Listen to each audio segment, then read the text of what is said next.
The Honourable Leader of the Opposition. This week, Prime Minister has lost control of the borders, lost control of immigration, lost control of spending, debt, and inflation. Now he's lost control of his own cabinet. Yesterday, the Globe and Mail reported that there's a big fiscal feud that has broken out between the Prime Minister and his Finance Minister. At stake is that she wanted to run a gigantic $40 billion deficit, but that was her guardrail.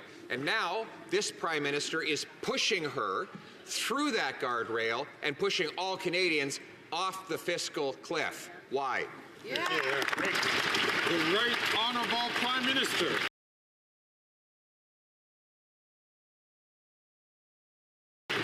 Speaker, the Conservative leader likes to make up little dramas to try and distract Canadians from the fact that he voted against a tax break for all Canadians. He's trying to hide from the fact that he continues to muzzle his own MPs so they cannot be their community's voices in Ottawa, instead being his voice in forcing them to face billions of dollars in cuts to housing programs. He continues to refuse to get his security clearance because he doesn't want to keep his own MPs safe from foreign interference. That's why he's trying to distract Canadians from what's going on. The Honourable Leader of the Opposition. Muzzling, Mr. Speaker. His Liberal MPs are not speaking out against him because he's allowing so much liberty. It's because he's so weak. Yeah. And there's nothing worse than a weak bully. He's now cracking down on his own finance minister, some feminist. On this side of this House, I lead by inspiration while he leads by intimidation. Once again, why won't he follow my inspiration and stand up for the promise that he made to keep the deficit under $40 billion? The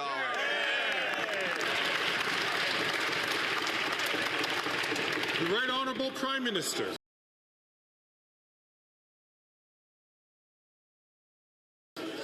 Again, Mr. Speaker, we see very clearly for the Leader of the Opposition, it's all about him. Well, for us, Mr. Speaker, it's all about Canadians. It's all about giving Canadians a tax break over the next 2 months that the Conservative leader voted against. Right. It's about delivering dental care to 1.2 million Canadians, where 3 million Canadians are already approved to access dental care in the coming year. The fact is, Mr. Speaker, we continue to be there for Canadians. He continues to be there for himself to try and block the help we're delivering to Canadians to make sure everyone thinks everything is broken because he's busy breaking it.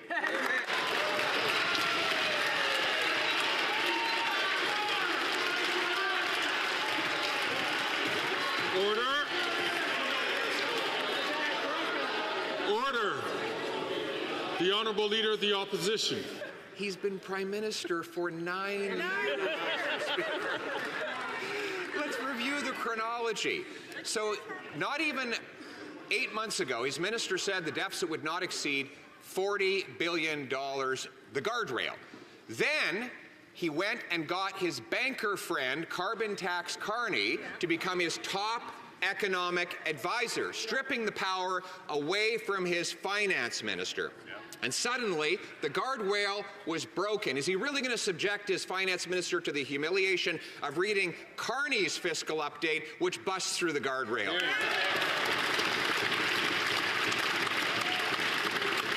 The Right Honourable Prime Minister. Mr. Speaker, this morning the Bank of Canada announced interest rates are going down yet again. That is terrible news for the Leader of the Opposition, but it's great news for Canadians for whom things will become more affordable. On top of that, a tax break out for Canadians over the next 2 months that the Leader of the Opposition voted against. Why, Mr. Speaker? Because he cares more about his own political interests than he does about Canadians who are struggling. Oh, he'll talk about the challenges Canadians are facing to try and instrumentalize them for his own gain, but he won't lift a finger to help Canadians.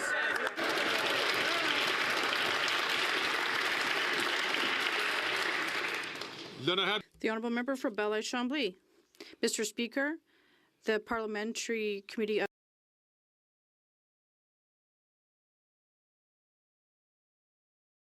Opposition. Quote, Finance Minister, 2022. This is a line we shall not cross. Then she listed 3 lines. 1, that the deficit would only go down. It went up. 2, that she would pay off the COVID debt. Not only has she not paid off a penny, the debt has gone up. And 3, that the debt to GDP ratio would only drop, and it has risen. Did the finance minister voluntarily cross her own lines, or did the prime minister push her?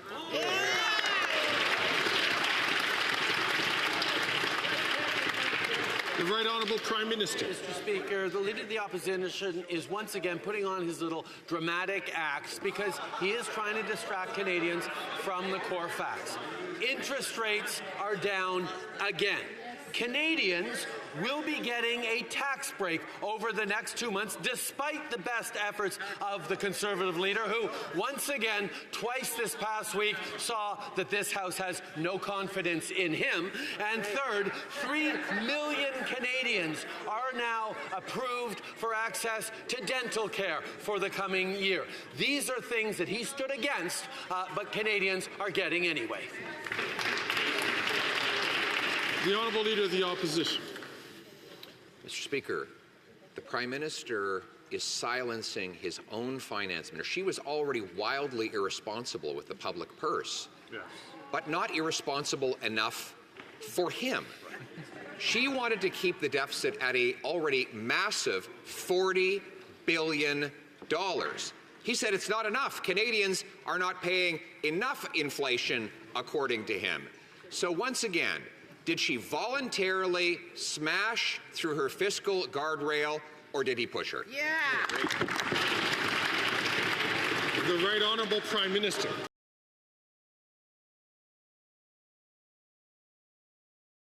Mr. Speaker, the Leader of the Opposition puts on these little performances because he wants to try and distract Canadians from the facts. We have the lowest deficit amongst G7 countries and will continue to. We are the 3rd largest receiver in the world of foreign direct investment, #1 per capita in the G20, because countries around the world and companies around the world have confidence not just in Canada but in Canadians. The question that people should ask is, why doesn't the Leader of the Opposition have confidence in Canada or confidence in Canadians? I know it's Wednesday and colleagues are very enthusiastic to participate, but I would invite them not to take the floor unless recognized by the Speaker. The Honourable Leader of the Opposition. Canadians do not have confidence in him, nor does his own party or his own cabinet, nor apparently does the Bank of Canada, which today was forced into an emergency panicked rate cut to confront the collapsing economy. The governor of the bank said the economy is softer than he expected it would be, and despite the fact that inflation is rising, that all 4 measures of it are above the target, he's being forced to cut the rates to save the economy from outright collapse. When will the Prime Minister stop breaking the economy and call a carbon tax election so we can fix it?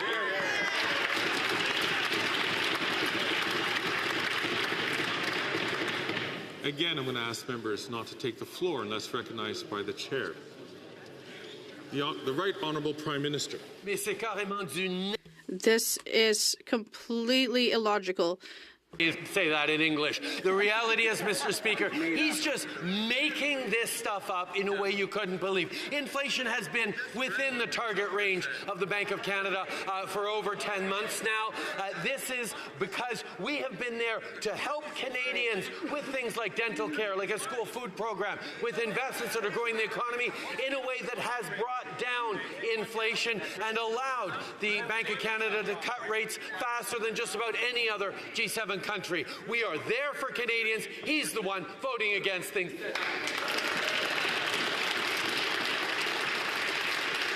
The Honourable Leader of the Opposition. You know what's up? Inflation's up. Unemployment is up. Inflation is up. It's not only up, every single measure of inflation is now above its target. Unemployment is up. It's at 10% in Toronto now.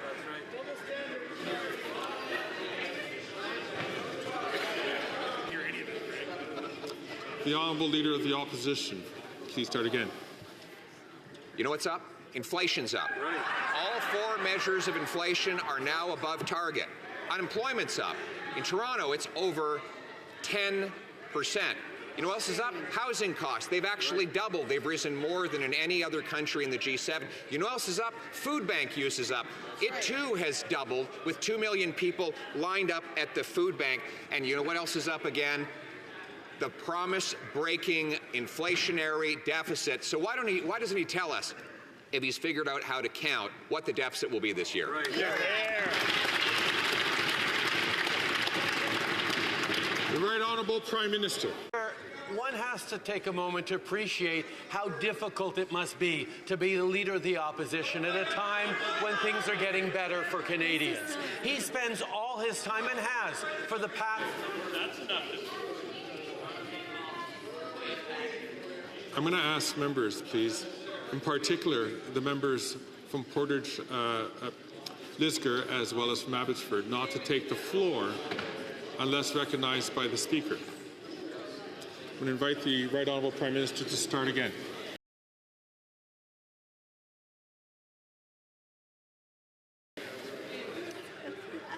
Mr. Speaker, the challenges faced by the Leader of the Opposition is that he spent so long explaining to Canadians that everything is broken that when things start to get better, he refuses to actually help Canadians. He's voted against a tax break for Canadians over the next few months. He's voted against the dental care that's helped already well over 1 million Canadians. He is stuck in a place where, as Canadians are starting to come through the difficult times the global economy has put them in, he needs to continue to talk down Canadians, talk down our economy, and scare people into voting for him. It won't work.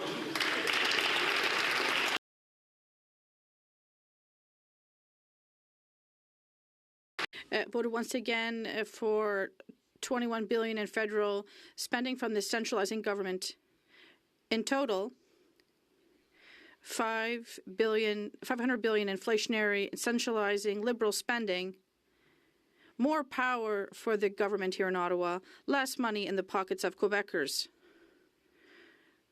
What did the Prime Minister offer the Bloc leader to convince him to support these big deficits, bureaucracy, and inflation that the federal government is imposing? The Right Honourable Prime Minister. His question, the question that all Quebecers and Canadians should ask is why, on the contrary, is the Conservative Party voting against funds for affordable housing? They voted against military aid for Ukraine. They voted against funding for auto theft fights in Canada, against support to victims of hate crime, against dental care. They voted against the National Food Program for schools. The question isn't why parliamentarians supported this. It's why the Conservative leader stands up against Canadians.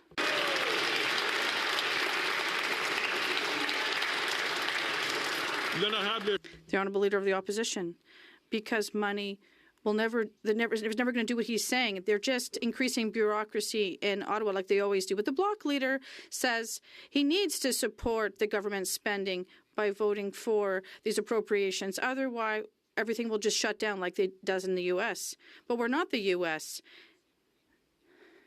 If appropriation isn't approved, the government doesn't close. There's an election. It gives people a choice. Will the Prime Minister pay for classes on how the parliamentary system works for the Bloc leader? The Right Honourable Prime Minister. Mr. Speaker, we're starting to get used to this disdain from the Conservative leader against the government, members of the government. But now the fact he's starting to disdain other members of this parliament, other leaders, shows truly his approach, which is truly not worthy of this place or the responsibility that we all have to defend the interests of Canadians. But he cannot explain why he voted against a tax break for Canadians. He can't explain why he voted against dental care for seniors. So he decides to attack and to insult people. Canadians deserve better, Mr. Speaker.